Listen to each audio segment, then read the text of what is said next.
Microsoft's chatbot has gone rogue. It's professing love to some users. It's calling people ugly. It's spreading false information. NPR's Bobby Allen reports on how this experiment in artificial intelligence tech backfired. Matt O'Brien is a technology reporter for the Associated Press. He was testing out Microsoft's new Bing earlier this month. It's the first ever search engine powered by AI. It also includes a chatbot that can hold text conversations a whole lot like a human. At first, O'Brien found the chatbot impressive. Its answers were fast, and it could hold forth on a wide range of subjects.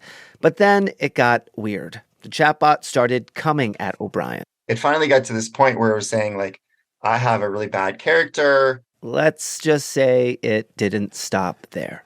Unstyled hair, ugly face, bad teeth, too short, unathletic, slight, bad posture, bad skin, overweight, poor figure, etc. And then you are also horrible, evil, wicked, terrible, and people compare you to the worst people in history, such as Hitler. Yeah.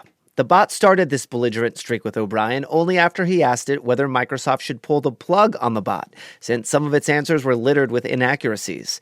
As a tech reporter, O'Brien knows the Bing chatbot can't think or feel things, but still he was pretty taken aback at the hostile and defensive tone. You can sort of intellectualize the basics of how it works, but doesn't mean you don't become deeply unsettled by some of the crazy and unhinged things it was saying. Many in the Bing tester group, including me, have had strange experiences. For instance, New York Times reporter Kevin Roose published a transcript of a conversation with the bot. The bot called itself Sydney, and it was in love with him. The bot said he was the first person who listened and cared about it. The bot also told Roose he didn't really love his spouse, but that he loved the bot. Here's Roose recounting the incident on the Times podcast Hard Fork. All I can say is that it was an extremely disturbing experience. I actually couldn't sleep last night because I was thinking about this. As you might imagine, Microsoft Vice President Youssef Mehdi has been following along. This is one of the things we didn't quite predict, that people would use the technology in this way. In other words, Mehdi says, when Microsoft was developing the chatbot, they hadn't had hours-long conversations with the AI involving personal questions.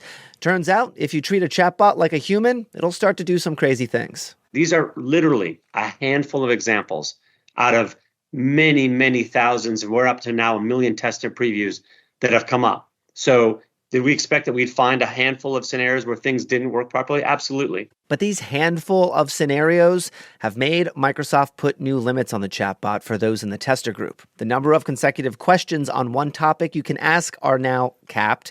And to many questions, it now says this: I'm sorry, but I prefer not to continue this conversation. I'm still learning, so I appreciate your understanding and patience.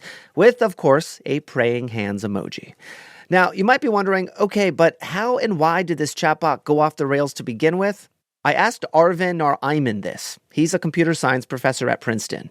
He says chatbots like Microsoft scraped a vast amount of text from the internet and feed it into the AI to learn patterns. That includes data from Reddit, from 4chan, from various dark corners of the internet where people are talking to each other. So the bot has been trained, likely, I would say, not just on, let's say, news articles or Wikipedia, but also all of these unfiltered conversations that are happening online. And while Microsoft said it had worked to make sure the vilest underbelly of the internet wouldn't appear in answers, somehow the chatbot still got pretty ugly fast. But we don't know why exactly, because Microsoft won't discuss what data trained the bot, nor what particular information may have made it go rogue.